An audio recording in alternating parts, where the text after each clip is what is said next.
Effective length हम अगर इसको डीएल से लिखें, देखिए बेटे इसे आप डीएल से लिखें और एल से लिखें, ये आपकी सुविधा पर।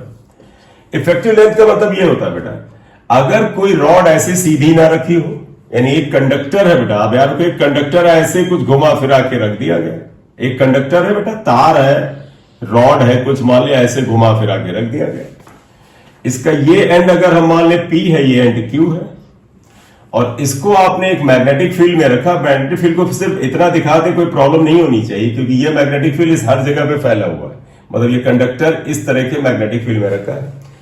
तो अगर ये कंडक्टर कुछ वेलोसिटी से चल रहा, मान ली इसकी वेलोसिटी ये v है, या चलिए किसी एंगल पे ले लेते हैं, अगर आप इसकी वेलोसिटी मान ली ये v के बराबर ऐसे चल रहा है, तो इस समय इसको छोटे छोटे टुकड़ों में बांट लिया जाता है, और इस छोटे टुकड़े की लेंथ को अगर हम dl ले लें, जैसे इस छोटे से टुकड़े की लेंथ dl ले लें, तो इस केस में अगर आपसे कहा जाए इस dl के अंदर ईएमएफ क्या इंड्यूस होगा, तो तुम कहोगे फार्मूला था b v और लेंथ dl आएगा, और इस समय अगर एंगल इसका थीटा है तो साइन थीटा आ जाएगा। तो आप ध्यान रखिएगा, induced potential difference in dl, ये जो dl है बेटा, ये छोटा सा टुकड़ा है, that will be equal to, अगर that will be equal to dv equal to क्या आएगा, bv, l की जगह आ जाएगा dl, और आप देखें बेटा लेंथ और वेलोसिटी के बीच का एंगल थीटा है, और मैंने अभी बताया था कि थीटा किन्हीं दो के बीच का एंगल हो सकता है, bv और l, bv और dl के बीच में किसी के बीच एंगल हो सकता है, तो तुम लिखते साइन थीटा, करेक्ट। और अगर थीटा 90 होता, थीटा अगर 90 होता, तब आप कहते, मान लीजिए ये वेलोसिटी इसकी इधर ना होती, 90 डिग्री पे होती, इसके साथ यूं होती 90 पे, तब dv इक्वल टू हो जाता bv dl। ये पोटेंशियल डिफरेंस, चाहे आप इसे माने चाहे आप इसको माने, ये पोटेंशियल डिफरेंस इस छोटे से हिस्से से आता है, इस छोटे से हिस्से की वजह से आता है।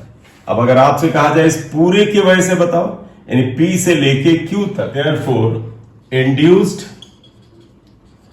Potential difference due to entire rod, पूरे रॉड की वजह से अगर ये निकालना हो तो E इक्वल टू आ जाएगा बेटा bv dl, और ये bv कॉमन ले लो, इंटीग्रल dl, और इंटीग्रल dl जानते हैं बेटा, जब आप इंटीग्रेट करोगे तो लिमिट कहां से होगी बेटा, P से Q तक होगी, limit will be from P to Q। आप बताओ बेटा इंटीग्रल dl यानी you are adding from P to Q, तो ये जानते क्या आएगा, ये लेंथ आएगी bv और इंटीग्रल dl आ जाएगा pq, और pq बेटा इसको आप इस चीज को समझ लीजिएगा, फाइनल वर्ड्स आ रहे हैं, pq वास्तव में is obtained by joining them linearly by straight line, मतलब ये जो PQ है ये P से Q के बीच इसको सीधी लाइन से ज्वाइन करने पे आता है, वेयर PQ इक्वल टू हम L लिख सकते हैं, अगर यहां से यहां तक की इफेक्टिव लेंथ L आ जाए तो आप इसको L से लिख दीजिएगा, तो E equal to BV L आ जाएगा। तुम्हारे मन में आएगा इससे साबित क्या होता है, इससे साबित ये होता है कि जब सीधा वायर था तो फर्स्ट एंड और लास्ट एंड के बीच की डिस्टेंस या लेंथ L होती थी, लेकिन वायर अगर ऐसे आर्बिट्रेरी शेप का हो, इरेगुलर शेप का हो, तो ये जो फार्मूला BVL होता है, इसमें L is obtained by joining the first and and last and. तो L इज व्हाट बेटा, L is effective length obtained by joining the first and and last and. तो L इज इफेक्टिव लेंथ, और ये आई कैसे बेटा, bye joining the first and and last and. Clear? Yes sir. ठीक है, तो देखिएगा अगला पार्ट क्या है, find out induced potential difference. पहला पार्ट लेते हैं, देखिएगा बेटे, देखो मैग्नेटिक फील्ड ऐसे ही मान लेते हैं, ये क्रॉस में ये मैग्नेटिक फील्ड है, B इनवर्ड ले रहा है, और एक रॉड ऐसे ले लीजिए, ये रॉड है, देखो ये रॉड आ गई, इसकी लेंथ L है, गौर से देखो इसकी लेंथ ऐसे है इसी व्हाइट बोर्ड में, और मैग्नेटिक फील्ड नीचे है, तो L और B तो परपेंडिकुलर हो गए, वेलोसिटी ऐसे ले लिया, ये वेलोसिटी है, और वेलोसिटी L के साथ थीटा एंगल बना रहा। अब देखिए हमारा खेल थोड़ा बिगड़ा, क्या बिगड़ा, तुम कहोगे कि सर या तो हम ये माने कि लेंथ एल के साथ वेलोसिटी का एंगल थीटा है, तो इसके और इसके बीच में इंड्यूस पोटेंशियल डिफरेंस क्या होता है, बीवीएल साइन थीटा। हो गया, बस यही आंसर है। तो अगर आपसे कहा जाए पी और क्यू के बीच में पोटेंशियल डिफरेंस क्या होगा, तो आप आइएगा बेटा यहीं पे सॉल्व करते चलेंगे। तो देखो इसके बीच में पोटेंशियल डिफरेंस क्या होता है, अगर आप इंड्यूस पोटेंशियल डिफरेंस ईएमएफ को ई से लिखें, बी एल ये 90 डिग्री पे है, साइन थीटा का वो कंपोनेंट लेना चाहिए जो एल के साथ परपेंडिकुलर हो। तो आप ऐसे कर सकते हो, देखो एक तो ये तरीका तुम कहो सर वेलोसिटी का एक परपेंडिकुलर कंपोनेंट ये आएगा, वेलोसिटी का एक कंपोनेंट इसके पैरेलल आ जाएगा v cos थीटा, और एक आ जाएगा परपेंडिकुलर v sin थीटा। तो बेटे ध्यान रखना b की जगह b रहेगा, l की जगह l रहेगा, v की जगह पर v sin थीटा होगा, ये आएगा। तो ये इंड्यूस पोटेंशियल डिफरेंस आया, ये आंसर हो गया। या आप ऐसे भी कर सकते थे, आप एक पार्ट ये भी कर सकते थे, क्या तुम कहोगे सर असल में आप करने की कोशिश ये कर रहे हैं कि मैग्नेटिक फील्ड, लेंथ और वेलोसिटी आपस में परपेंडिकुलर आ जाए। तो इसको परपेंडिकुलर करने का एक और तरीका है, आप जरा ध्यान दीजिएगा। ये आप लिख चुके बेटा, इतना बना लो, जो दूसरा डायग्राम मैं बनाऊंगा और करके आप उसे फिर से बना लिया। चलिए मैं ही बना लेता हूं। और में आप ऐसे कर सकते थे कि सर रॉड ये थी, लेंथ एल था, देखो ये P है, ये Q है, ये मैग्नेटिक फील्ड B है बेटे, और ये वेलोसिटी V से ऐसे जा रहा था और एंगल थीटा था। तो आप ऐसा करो, यहां से एक परपेंडिकुलर लेंथ ऐसे बना लो। देखो अगर मैं इसको S लिख लूं तो तुम ये भी कह सकते हो कि B और L परपेंडिकुलर है, वेलोसिटी भी B के परपेंडिकुलर है, L और V नहीं है, ये एंगल थीटा था।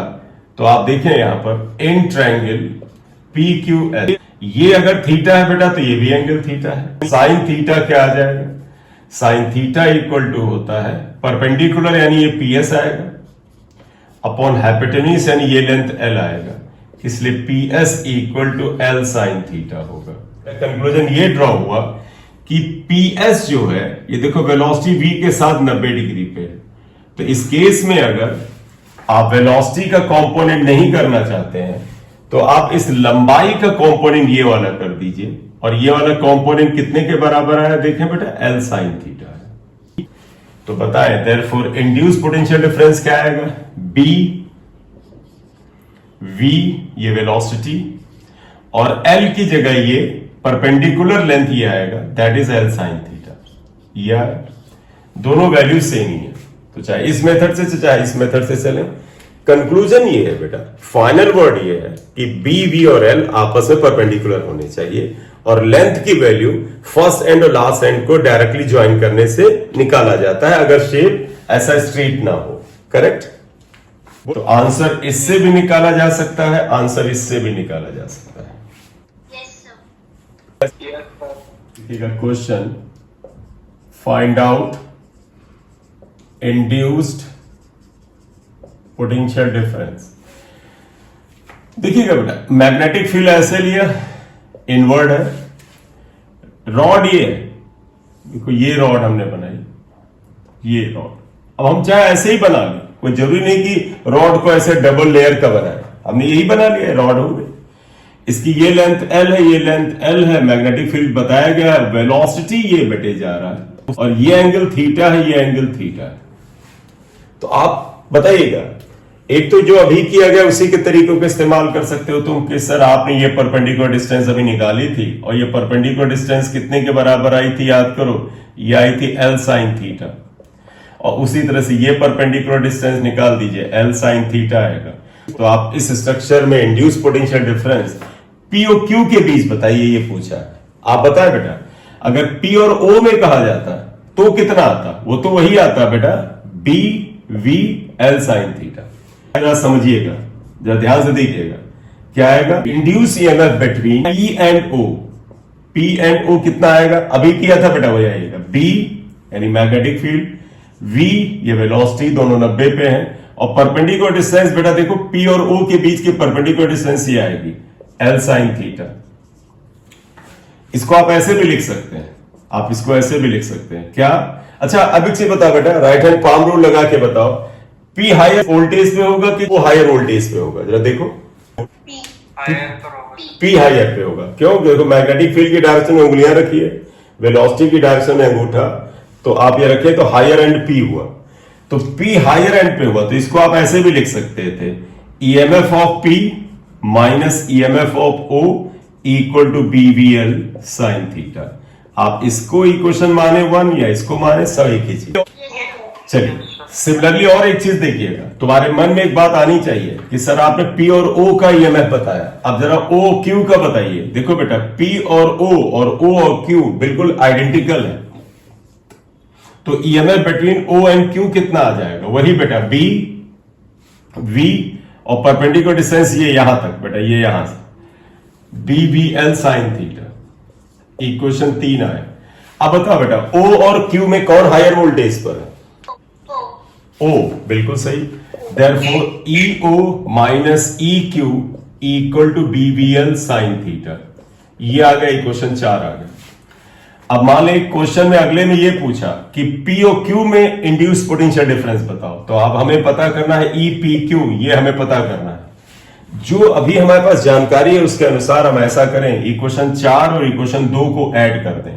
तो देखो एडिंग 2 and 4, 2 4 को ऐड करते हैं, तो देखो 2 क्या है?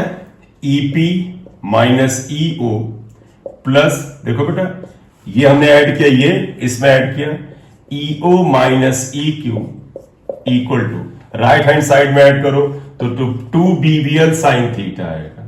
देखो बेटा ईओ माइनस में ईओ प्लस में कैंसिल होगा, तो आएगा EP minus E Q equal to 2 BVL sine theta आया। आप इसको ऐसे लिखें चाहे, या आप ये लिख दें कि E P Q is equal to 2 BVL sine theta. ये आ गया। तो मैंने इसी क्वेश्चन के अंदर कई पार्ट बना दिए।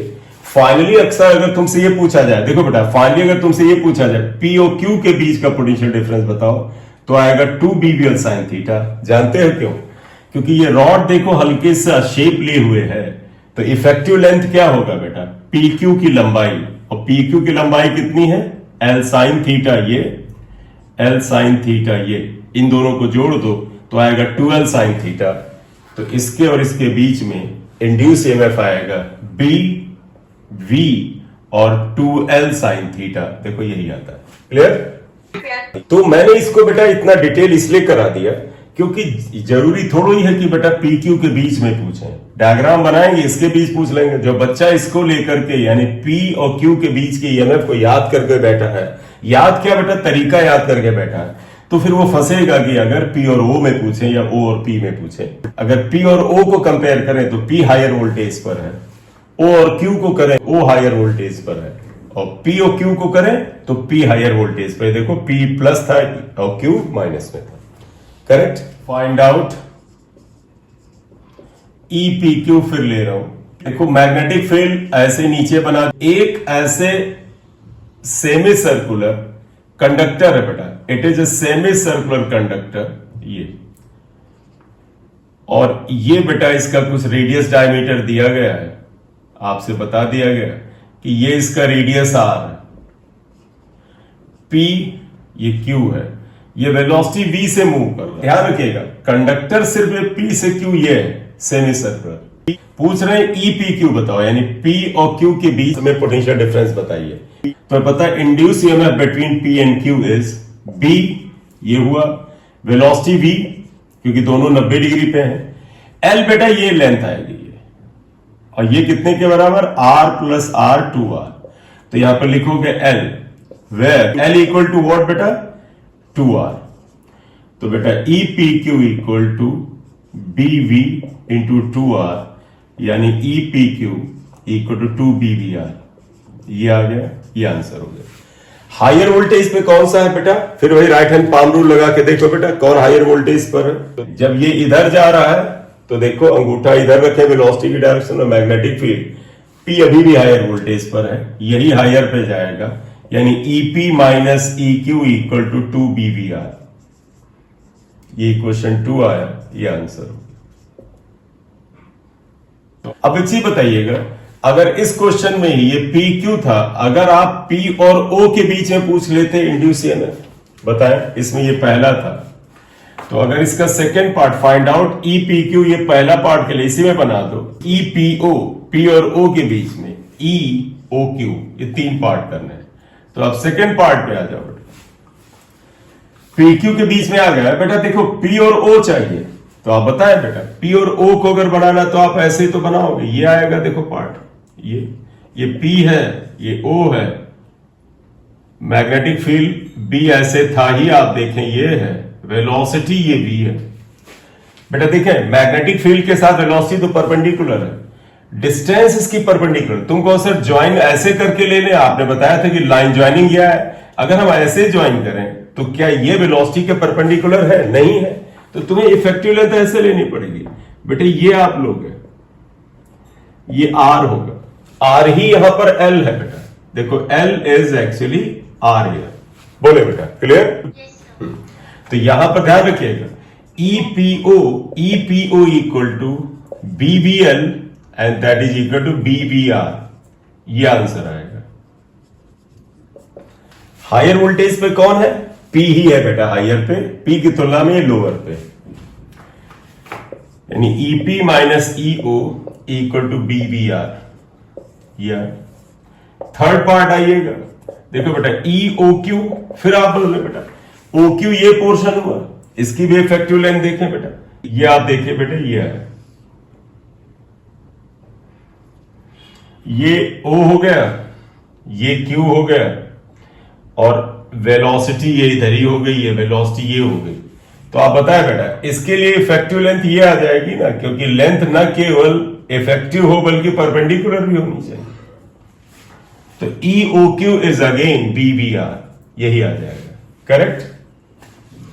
या हायर पे ओ होगा बेटा, इसका मतलब ये क्या आ जाएगा, E O minus E Q equal to B B are.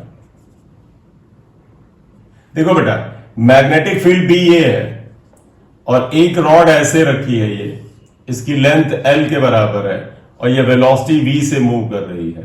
तुम्हें फिर पता करना है पी क्यू, ये मैग्नेटिक फील्ड यहां दिखा दो, बी पी इसका ये एंड है, क्यू ये एंड है, फिर आपको ई पी क्यू बताना है क्या होगा, बोलो बेटा। क्यों आएगा बेटा? क्यों? देखो इसकी लेंथ जो है ये वेलोसिटी के साथ पैरेलल ही है, since L and V are parallel, therefore theta 0 हो गया, और इसलिए बेटा दिस पोटेंशियल डिफरेंस का जो फाइनल फार्मूला था बीबीएल साइन थीटा, ये हो जाएगा बीबीएल साइन 0, तो 0 हो जाएगा। तो आप मोटे तौर पे दिमाग में रख लें क्या कि आप मोटे तौर पे दिमाग में रख लें क्या बेटा, कि अगर मैग्नेटिक फील्ड लेंथ और वी में से कोई दो पैरेलल हुए, कोई दो पैरेलल हो जाए, बस तुरंत 0 कर देना, करेक्ट? एक और क्वेश्चन लेते हैं।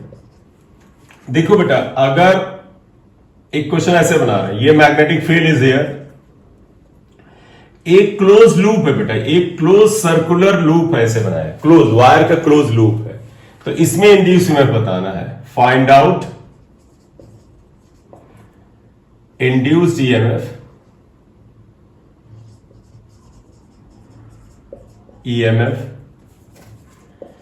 closed loop of radius r kept in magnetic field and moving with velocity v. तो बेटा find out induced EMF in closed loop which is shown here in figure of radius r, इसका radius r है, moving with velocity v in magnetic field b. नहीं बेटा 0 आएगा, जानते क्यों? क्योंकि आप क्यों आएगा 0 वही बता रहा हूं, क्योंकि रॉड का फर्स्ट एंड लेते थे, लास्ट एंड लेते थे, उसके बीच की इफेक्टिव लेंथ लेते थे। तो इसमें तुम कहोगे सर फर्स्ट एंड अगर ये है, यहां से शुरू करके ये गए तो आधा सर्किल आएगा और फिर वापस यहां आए, तो बताओ इफेक्टिव लेंथ क्या हो जाती है? 0। और अगर L 0 हो गया तो बीबीएल साइन थीटा के अनुसार अगर L 0 हुआ तो इंड्यूस ईएमएफ 0 होगा। इतनी बात समझ गए?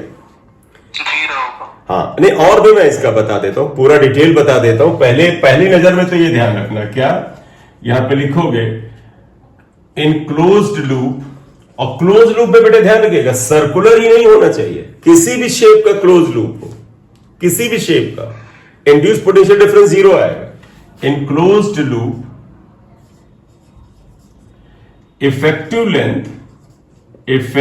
Length L equal to 0, therefore V equal to 0 या induce EMF equal to 0। Clear?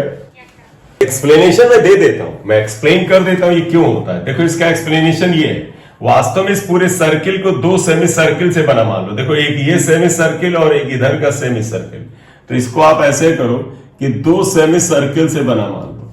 आप कहो कि सर ये लूप था ऐसे, आप इसे दो सेमी सर्किल से बना मान लीजिए, एक ये और एक ये। देखो बेटा ये और ये। अब तुम्हें याद है ये पूरा सिस्टम वेलोसिटी v से मूव कर रहा था। देखो ये वेलोसिटी थी, तो इसका मतलब ये भी वेलोसिटी v से मूव कर रहा है, ये भी कर रहा है। जरा इस हिस्से में आइए, बताओ इसका इफेक्टिव लेंथ क्या आ रहा था, 2r आ रहा था, और इसकी भी इफेक्टिव लेंथ क्या आएगी, 2r आएगी।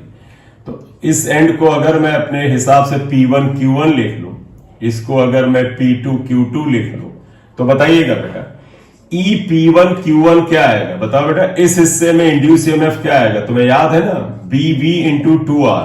क्लियर? ठीक। और बताइएगा E P2 Q2 क्या आएगा, वो भी आएगा BV इंटू 2R। दोनों ईएमएफ सेम है, लेकिन जरा डायरेक्शन बताइएगा, जरा देख करके। ये पोर्शन मिटा दो बेटा, ये वाला। ठीक। तो देखो इसको मैं इफेक्टिवली फिर यहां बनाऊं, ऐसे क्लोज सर्किल था, ये मैग्नेटिक फील्ड B में था। आपने इसके दो पार्ट बनाए। देखो एक ये पार्ट किया, ये एक पार्ट यहां किया। गौर से देखिएगा P1 Q1 में जो ईएमएफ आया है, ये बताओ P1 हायर वोल्टेज पे है कि Q1 हायर वोल्टेज? बताओ बेटा, P1 हायर पे है कि Q1? P1 बेटा, P1 ये हायर वोल्टेज पे है, ये बेटा ये लोअर है। तो तुम ऐसे बना सकते हो कि सर यहां एक बैटरी की तरह ये कार्य करेगा। इस बैटरी का ये एंड प्लस है, ये माइनस है, और इसका एमएफ P1 Q1 था। ये इसी तरह बताइएगा, ये P1 था एंड, ये Q1 है, ये P2 है, ये Q2। यहां P2 हायर वोल्टेज पे, तो आप इसको ऐसे बनाओ, एक बैटरी का हायर एंड ये है प्लस, ये माइनस, P2 Q2 आएगा। यहां देखो बेटा, एक ये बैटरी है, इसका ईएमएफ P1 Q1 है, ये एक बैटरी की तरह काम करेगा, P2 Q2 है। दोनों का मैग्नीट्यूड सेम है, लेकिन जब देखो दोनों करंट किधर भेजेगा। ये दोनों अगर ज्वाइन होते थे ही बेटा, देखो असल में तो ये दोनों जुड़े हुए थे ना, तो अगर ये दोनों जुड़े हुए हैं तो ये करंट इधर भेजेगा, देखो ये इधर करंट भेजेगा और ये इधर भेजेगा, और दोनों करंट एक दूसरे को कैंसिल करेंगे, इसलिए नेट ईएमएफ क्या आ जाएगा, 0 आ जाएगा। बोले बेटा, है ना बेटा? ठीक है। तो जब भी क्लोज लूप हो, what ever be the shape, आप इंड्यूस ईएमएफ 0 रखिए। क्यों होता वो मैंने बता दिया यहां पर, करेक्ट? हाँ। तो P1 Q1 and P2 Q2 cancel each other, एक दूसरे को कैंसिल कर देते हैं। या चलिए एक और क्वेश्चन ले रहा हूं, इसमें आप बताइएगा, तुरंत आंसर आना चाहिए, सिर्फ प्रैक्टिस के लिए ले रहा है। एक मैग्नेटिक फील्ड B है बेटे, इसमें एक क्लोज लूप ऐसे रखा है, देखो ये क्लोज लूप ऐसे रखा है, ये वायर का एक क्लोज लूप ये रखा है, और वेलोसिटी V से मूव कर रहा है। बताओ इंड्यूस ईएमएफ क्या होगा? 0 बेटा, मैंने अभी बताया क्लोज लूप होना चाहिए, शेप से थोड़ा मतलब है। देखो ये क्लोज लूप है, इफेक्टिव लेंथ अगर यहीं से शुरू करो तो तुम कहोगे सर लौट लौट के आएंगे, यहीं पर वापस आ जाएंगे। तो इस केस में भी E closed loop equal to 0। क्यों बेटा 0? Since effective length L is 0। बोले बेटा, क्लियर?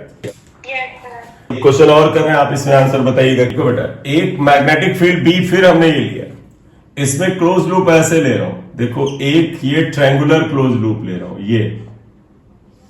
ये ले लिया है। इसको मैं ले लेता हूं A, ये B और ये C। मैग्नेटिक फील्ड B में रखा है, वेलोसिटी V से जा रहा है। इस पूरे क्लोज लूप में इंड्यूस ईएमएफ क्या आएगा? क्लोज लूप है बेटा, कैसा भी शेप हो, तो सोल्यूशन में अगर आप 0 आएगा, तो E इज इक्वल टू 0 आएगा। लॉजिक बता सकते हो क्यों 0 आएगा? जरा एक्सप्लेन करो इसका लॉजिक, मतलब इस तरह से, ये वाला तरीके से। इसकी इफेक्टिव लेंथ जो है वो भी उसके साथ पैरेलल में होगी। हाँ नहीं, थोड़ा सा गलत कर रही है तुम, मतलब तुमने पूरा नहीं बताया, तुमने आधा बताया। एक्चुअली गौर से देखो, इसमें जानते क्या आएगा, जरा ध्यान से देखिएगा। मैं यहीं पे अगर बताऊं, देखो बेटा AC जो लेंथ है ये V के पैरेलल है, तो यहां पर वास्तव में यहां पर EMF EAC 0 आएगा। क्यों? क्योंकि ये इसके पैरेलल है। इतनी बात समझ गए? देखो ये ऐसे आता है, ये A था, ये C था, ये B था, ये वेलोसिटी b था, मैग्नेटिक फील्ड b में मूव कर रहा था। गौर से देखिएगा, इसको 3 रॉड से बना हुआ मानो, 3 रॉड है, AC, CB एंड BA। ये देखो इसकी लेंथ इसके पैरेलल है, तो इसमें EMF EAC 0 आएगा, क्योंकि जब कोई भी रॉड पैरेलल वेलोसिटी को 0 आएगा। अब बताओ जरा BC का, देखो इसकी जो लंबाई है अगर आप L के बराबर ले लें, अपनी तरफ से मान लो, EBC जो आएगा वो आएगा B, V और इसकी लंबाई बेटा L, ये आएगा। और ये हायर पे होगा, देखो ये हायर पे, ये लोअर पे होगा। बोले बेटा, इतनी बात क्लियर? Yes sir. ठीक है। और से देखो, ये जो BA है इसके अबाउट जो इंड्यूस EMF क्या है बताएं, क्या ये वाली लंबाई, देखो बेटा ये वाली रॉड क्या इसके परपेंडिकुलर है? नहीं, तो इसका जो परपेंडिकुलर लेंथ लोगे वो L के ही बराबर आ जाएगा। तो देखो EBA जो आएगा BA के बीच में वो आएगा B, V और इसकी इफेक्टिव लेंथ ये L के बराबर ही आ जाएगी।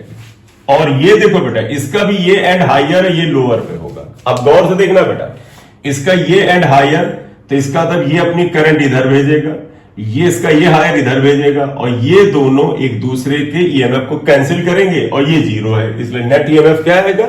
0 आएगा। बोलो बेटा, यस सर। ये ऐसे बनेगा, EAC 0 हुआ, ये वाला देखिएगा, इसमें ऐसे बना लेना कि ये एक सेल बना, ऐसे देखो ये हायर वोल्टेज है, लोअर वोल्टेज, ये EBC आया, दैट इज BBL आ गया, और ये वाला जो एंड था ये वाला, इसमें आप सेल ऐसे मान लोगे, ये हायर है ये लोअर है, यानी ये प्लस ये माइनस, इसका EMF E BA, ये BBL आया। अब आप गौर से देखो, इन दोनों का AC और B आया था, ये तो 0 है, इसका EMF देखो इधर करंट भेजेगा, इसका EMF इधर करंट भेजेगा, दोनों का EMF सेम है, करंट अपोजिट है, कैंसिल करेंगे तो नेट EMF क्या आ जाएगा? 0 आ जाएगा। करेक्ट? Yes sir. ठीक है, तो ये था मोशनल EMF। ठीक है, Yes, ठीक, ओके बेटा, bye bye. Okay sir. Okay, thank you sir. Welcome बेटा, गुड नाइट, गुड नाइट।